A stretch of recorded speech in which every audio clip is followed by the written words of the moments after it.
ಇದು ಈಶಾವಾಸ್ಯ ಶ್ರೀಮದ್ ವಾಲ್ಮೀಕಿ ರಾಮಾಯಣ ಕೇಳಿ ಪ್ರತಿದಿನ. ಶ್ರೀ ಗುರುಭ್ಯೋ ನಮಃ. ಹರಿ ಓಂ.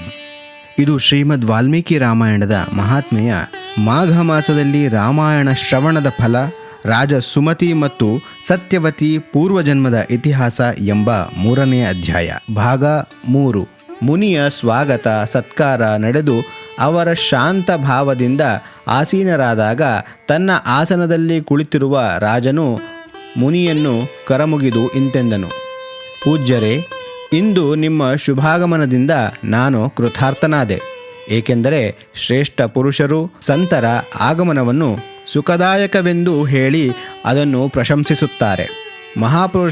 ಮಹಾಪುರುಷರ ಪ್ರೇಮವಿರುವಲ್ಲಿ ಎಲ್ಲ ಸಂಪತ್ತುಗಳು ತಾವಾಗಿಯೇ ಇರುತ್ತವೆ. ಅಲ್ಲಿ ತೇಜ, ಕೀರ್ತಿ, ಧನ ಮತ್ತು ಪುತ್ರ ಎಲ್ಲ ವಸ್ತುಗಳು ದೊರೆಯುತ್ತವೆ ಎಂದು ವಿದ್ವಾಂಸರು ಹೇಳಿರುವರು. ಮುನಿಗಳೇ, ಸ್ವಾಮಿ ಸಂತ ಮಹಾತ್ಮರು ಕೃಪೆ ಮಾಡುವಲ್ಲಿ ಪ್ರತಿದಿನ ಕಲ್ಯಾಣಮಯ ಸಾಧನೆಗಳ ವೃದ್ಧಿಯಾಗುತ್ತವೆ. ಪೂಜ್ಯರೇ, ತನ್ನ ಮಸ್ತಕದಲ್ಲಿ ಬ್ರಾಹ್ಮಣರ ಚರಣೋದಕವನ್ನು ಧರಿಸಿಕೊಳ್ಳುವ ಪುಣ್ಯಾತ್ಮ ಪುರುಷನು ಎಲ್ಲ ತೀರ್ಥಸ್ನಾನ ಮಾಡಿದಂತೆಯೇ ಆಗಿದೆ.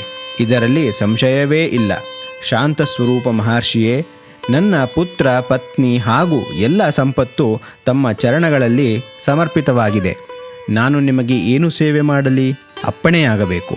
ಹೀಗೆ ನುಡಿಯುತ್ತಿರುವ ಸುಮತಿರಾಜನ ಕಡೆ ನೋಡಿ ಮುನಿವರ ವಿಭಾಂಡಕರು ಬಹಳ ಪ್ರಸನ್ನರಾಗಿ ತನ್ನ ಕೈಯಿಂದ ರಾಜನನ್ನು ಸ್ಪರ್ಶಿಸುತ್ತಾ ಇಂತೆಂದರು. ವಿಭಾಂಡಕರು ಏನು ಹೇಳಿದರು ಮುಂದುವರಿಯುವುದು ಮುಂದಿನ ಭಾಗದಲ್ಲಿ.